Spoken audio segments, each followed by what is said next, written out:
Hi, I'm Norm Abram. Welcome to the New Yankee Workshop. Today we're going to take a look back at a program we recorded a while ago where I built this, a bent wood hat rack. This is a copy of one I found in an antique shop. It resembles the furniture of Michael Tonnet, a gifted German craftsman working in the early 19th century, who developed and refined the process of steam bending solid wood into glorious forms. Millions of his designs for chairs and other accessories were factory made over the years, but you'd be lucky indeed to own an original. Not only is this a classic, but it's extremely useful as well. Two hidden screws fasten it to the wall, and these graceful bent pieces of wood allow you to gently hang up your coat or hat without the wear and tear a metal hook can cause. Above the coats, there's a shelf made out of dowels to store hats. Now, in order to build a piece of bent wood furniture, you need to know how to bend wood. The best way to bend wood is to steam it. Steaming wood is an ancient technique dating back to the earliest colonial furniture makers, who used the process to make the wood backs and arms of Windsor chairs. Next, we'll go up to New Hampshire and visit our old friend Mike Dunbar, and he'll show us how he steams wood. Then we'll come back here and build our own steam box, get some red oak, steam it, bend it, and build ourselves a bentwood hat rack. That's next, right here in the New Yankee Workshop. This is the showroom of Mike Dunbar, Windsor chair maker, and here are a few examples of his beautiful Windsor chairs. Now, he'll bring you up to this showroom and let you look at all the different styles, and if you'd like to buy one, he'll actually make one for you. If you'd like to make one for yourself, you can actually come up here and take a class. About 100 students a year come up to Hampton, New Hampshire, spend a week here, learn how to build one of these Windsor chairs. Now, of course, if you're going to build a Windsor chair, you have to learn something about bending wood, and that's what we're here for. So, Mike, this is the secret weapon. Well, yeah, I guess it's not very secretive. It's not much of a weapon, but it's an extremely effective steam box. Real simple to do. Starts out down here with a lobster cooker, produces a real hot flame. Just running off of propane. Right, exactly. On top is a brand new gasoline can. I bought this brand new at the hardware store. I've never put gasoline in it. It's never had anything other than water. Okay. There are just plumbing fittings that connect it to this tube up here. The secret of this box is you get a very vigorous boil down here and tight fittings all the way up so that you don't get any steam escaping on the way up. Now, how about the steam that's coming out the bottom? The easiest relief valve in the world. It's just a hole in the bottom of the pipe, and the steam is pushing downward, telling you that there's like a little bit of pressure in there. Now, what's cooking in there now? A couple of thin strips of wood that we're going to be bending. Oh, there they are. Some oak. Right. What did they start out as? Well, let me show you inside. Any favorite species of wood for bending and steaming? The wood I prefer to bend and steam is red oak. Mm-hmm. Here's a piece right here. So you just have a quarter of a log here. When was this harvested? About 60 days ago. If you're gonna work with green wood like this, best to get it in the fall. Why is that? Sap is down. Okay, so the sap is drained out of the tree. This is a pretty nice looking piece of oak. The grain is almost perfectly straight the whole length of the piece. That's what we selected it for, was that perfectly straight grain. Okay, so now how do we get it down to the pieces that we're going to put in the steamer? We split it.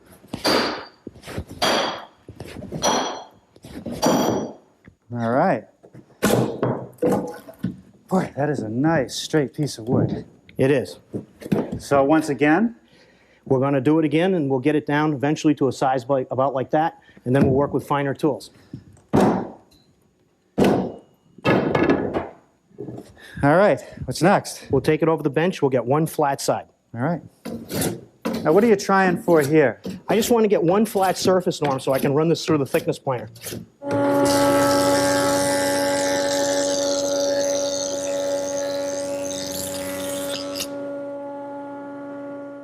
Okay, we got it.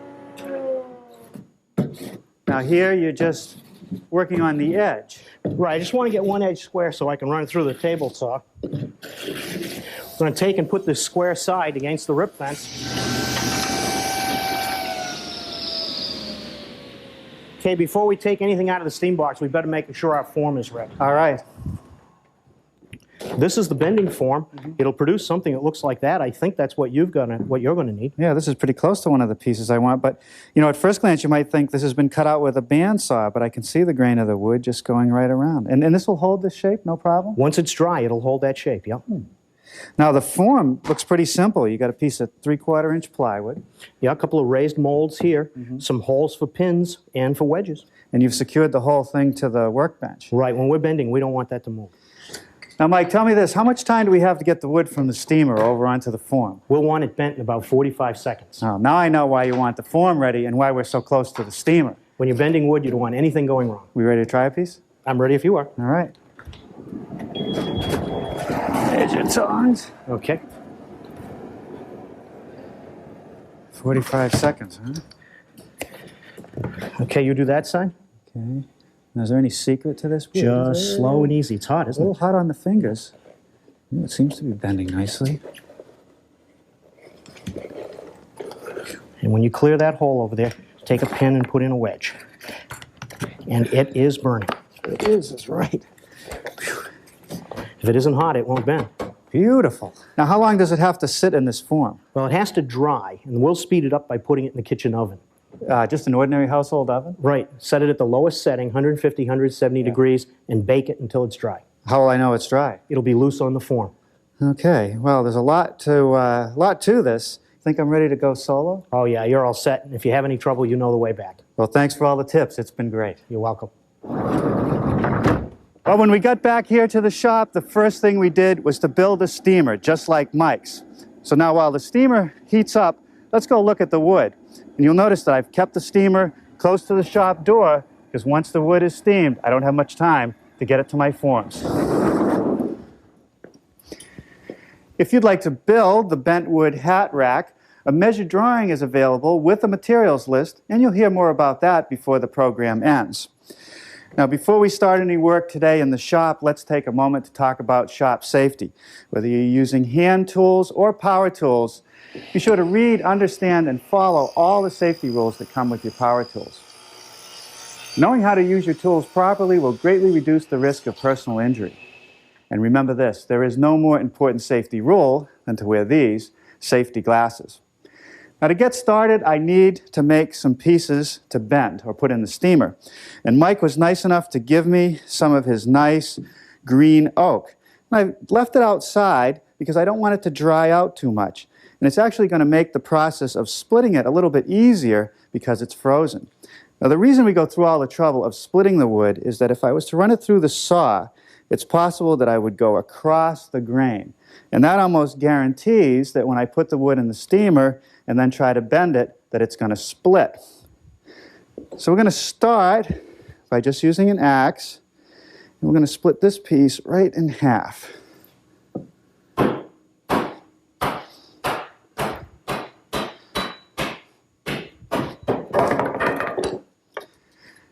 Well, let's look at what we have so far. If you look at the last split that I made, you can see that it runs across the growth rings running up and down. And that yields this piece, which is just about the right thickness that I want and usable. However, this piece is still a little too thick.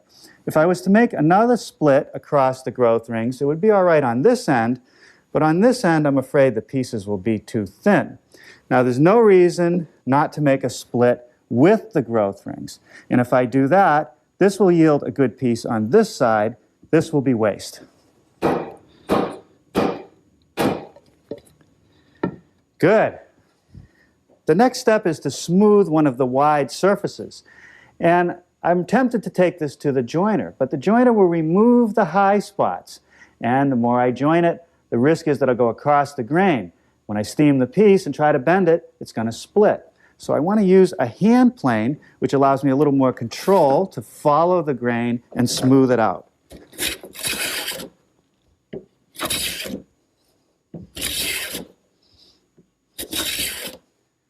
Now I want to make the pieces uniform in thickness. I could run it through the surface planer, but that would take several passes. So I'm going to start by making a pass through the table saw. I've set up this block which acts like a featherboard to hold the piece tightly against the fence while it goes through the saw. I'm going to rip it about a 1/16 of an inch oversize. Now, one pass through the surface planer will give me the thickness that I want. Now it's back to the workbench, and we'll joint an edge. That's fine. We'll do the others. Now with that good edge against the rip fence, we'll get the ultimate width that I want for the pieces. That might seem like a lot of work to go through to get a couple pieces of wood. But, as Mike told me, this is just about the right thickness to bend the wood easily. And by going through the trouble of keeping the grain parallel, that pretty much assures me that when I bend it, it won't split. Also, this size, when glued together, will give me the cross-section I need for our project. Now I need some forms around which I can bend the steamed oak. As Mike recommended, I started out with some 3/4 inch thick plywood, and I attached some 1.5 inch thick stock to it, approximating the shape of the piece that I want. I've also installed some dowel pins, which will hold the piece in place while it cures. Now notice that the size of the plywood base is that of a large cookie sheet, and that's so I can fit it in my oven to accelerate the drying. Otherwise, I'll have to let it sit in the shop for several days. Now I think we're ready to bend some oak. Well, we got a good head of steam up now. What I want to do is just slide the pieces in right on top of my rack. Now, you don't want to stick your hands in the steamer. That's why I have this little set of tongs. You get burned very easily. Just slide these in. Okay. And we'll seal it up. Let it cook for about 20 minutes or so. Now, you could take your pieces out too soon, but you can leave them in as long as you want. They'll never have too much steam. Ooh, boy, these are hot. Now the hard part. I've only got 45 seconds to bend these around. Okay, bend this side first. Ooh, it's nice. Hot. All right, now the hard one. Real tight bend. In fact, I think I'm going to need a clamp to get the last bit. All right, almost there. Good, let's drop a peg in. I can release the clamp, drive a wedge, and we have success. Now, using the same methods, I'll bend the hooks. Okay, now I'm switching to a different form, and this is going to be for the hooks. And here I just wedge the piece, bend it around the form, peg it, drive it home with a wedge. Now once again, note that I'm bending two pieces at once because these are going to be glued together when they're dry to give me the thickness that I want. Okay, now to dry the pieces, I'm going to put the form and the pieces in my oven, right about in the center. Set the temperature at about 150 degrees, the lowest setting, and bake. In about 6 hours they should be done, or until the wedges get loose. Well, here's a form with a couple of the hooks that have cooked for a while. I did them earlier. And you can see the wedges get loose when they're done, so they can easily come out of the jig. The next step is to glue them together. And that's just a matter of spreading some glue on both pieces where they're going to meet. Bending both pieces at once really makes this job easy. Mike had never tried bending two pieces at once, but he thought it might work, and it turned out that it worked real well. Now at the bottom of the hook, I'm just going to use a small C-clamp to just snug it up, and a couple spring clamps at each end should be all I need. Now as far as the S's are concerned, here's one right here, same procedure, except a few more clamps. Now I want to make the pieces onto which we'll attach the S-shaped piece. There's a vertical piece that goes against the wall and this horizontal piece. They're connected with a mortise and tenon joint. The first thing that I did was to make poster board templates of each piece. Then I took some oak. These are actually scraps that I had around the workshop. They're just the right size. I've laid out the shape and the location for the mortise. We'll dig out the mortise first. The best machine to make the mortise is my stationary mortiser. I'm using the 3/8" chisel. The bit that's down through the center removes most of the material. The chisel squares it up. These are the pieces that will have tenons to fit into the mortise that I just made. I laid out the shape with my poster board template. I've cut the angle on the end at 13 degrees and put a line 3/4 of an inch back, which is the length of the tenon. The first thing to do is make the shoulder cuts. I've set my miter gauge at the 13 degrees and adjusted the height of the saw blade to 1/4 of an inch. Now I can make the pass on one side. After that's done, I'll readjust the miter gauge and make the shoulder cut on the other side. To make the cheek cuts, I'm going to use my tenoning jig. I've raised the saw blade to about 3/4 of an inch. I'm going to remove 1/4 inch from each side. The bandsaw will do a good job cutting out our shapes. Our oscillating spindle sander does a beautiful job smoothing up any saw cuts. All right, now we're ready to assemble the pieces that I just made. A little bit of glue in the mortise and the tenon, and we'll set them in place. Now a clamp, just to snug it up. Don't need very much pressure. Okay. And now I'm going to secure the joint with a dowel pin. So first I'm going to drill a 1/4 inch hole.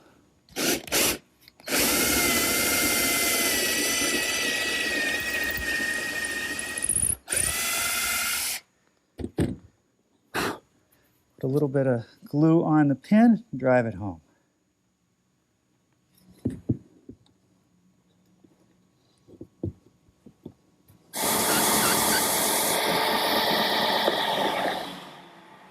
I've been spending a few minutes at the sanding center starting to smooth all my curved parts. Here they are, fresh out of the clamps. And the objective is to get it smooth right along the joint line.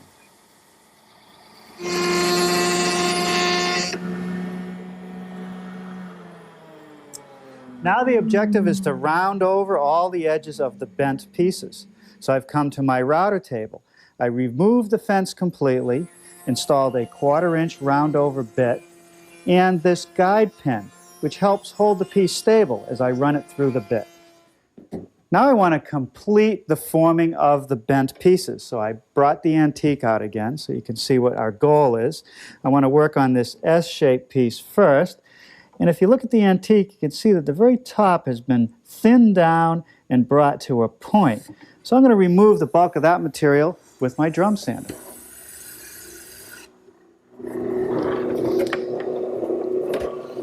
Okay, that's pretty good. Now just a little bit of sanding on the edges.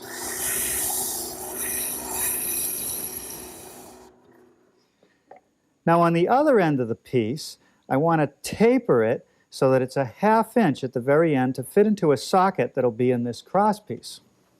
Now the easiest way to do that is to just clamp the piece in the side vise, take this little rasp, and just keep peeling away material.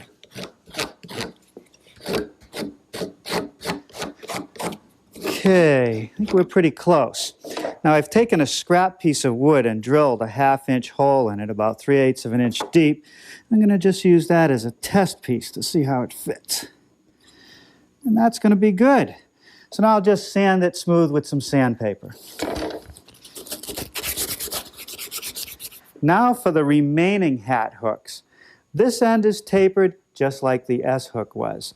But on the other end, I need a 1/2 round cutout to fit the dowel.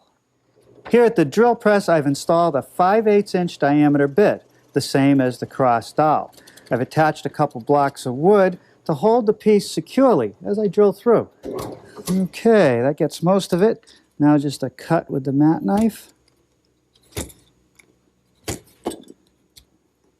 And that will fit the dowel perfectly. A little more shaping on the small hooks, some final sanding, and that'll take care of it for today.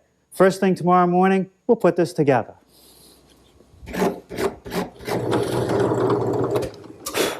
Good morning. Before I can do any assembly today, I have to drill some holes for the dowels that will connect each end of our hat rack.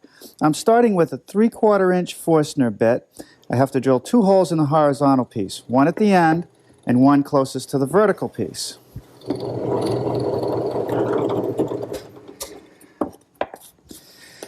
Okay, now the remaining dowels will be 5/8 of an inch in diameter, so I'm going to change my bit and then drill those. Well, about the only thing that can go wrong here is that you'll drill the holes on the wrong side of the bracket. The best way to avoid that is to lay them out and make mirror images. The final 2 holes in each bracket are for the dowels which will support the hooks. That's pretty good. Earlier you saw me make a half-round notch in the top of each hook to fit the upper dowel. Now I want to make a spot for better bearing at the lower dowel. And that's what I'm doing here. Well, now we're ready for some assembly. A little bit of glue in the hole for each dowel and glue on the dowel itself. You just slide it into position.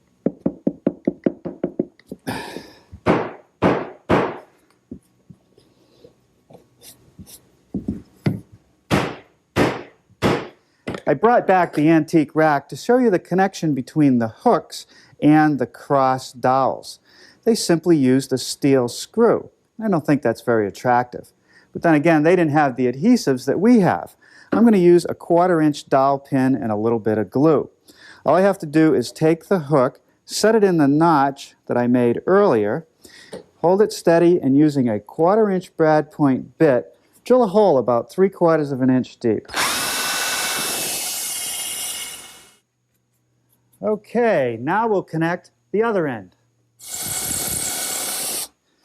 About the only thing that can go wrong here is that when the drill goes through the cross dowel, it misses the hook or it comes out through the side of the hook. The only way I can really get an accurate hole is by eye. I'm looking down the center of the drill and along the side of the bit, and I just go slowly.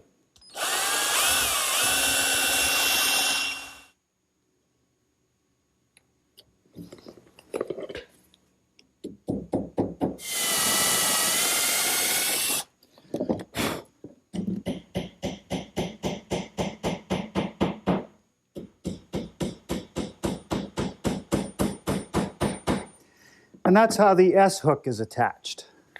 Now I'm ready to create these little elements, which actually complete the T of each hook. I'm going to start out with some 3/4 inch dowel stock and drill a 1/2 inch hole.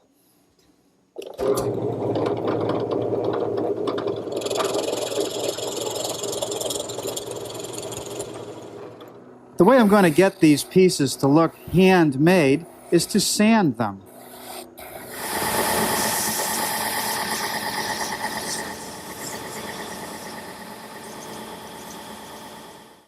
To attach the T's, I'm not going to use any dowel or brad. I'm just going to depend on the glue. For a finish on our bentwood hat rack, I'm using a wipe-on polyurethane. It gives you the look of a hand-rub finish, yet the toughness of a polyurethane. A couple coats of this, we'll be ready for the hats. Well, let's see how this rack works. Sunday hat, this old house hat, new Yankee hat, and my cowboy hat. Works pretty good. This was fun to build. Let me show you what we're going to build next time. How about a backyard greenhouse? Made with a redwood frame and polycarbonate panels, it has everything you'll need, including benches and an automatic venting system. And I'll show you how to build it next time, right here on the New Yankee Workshop.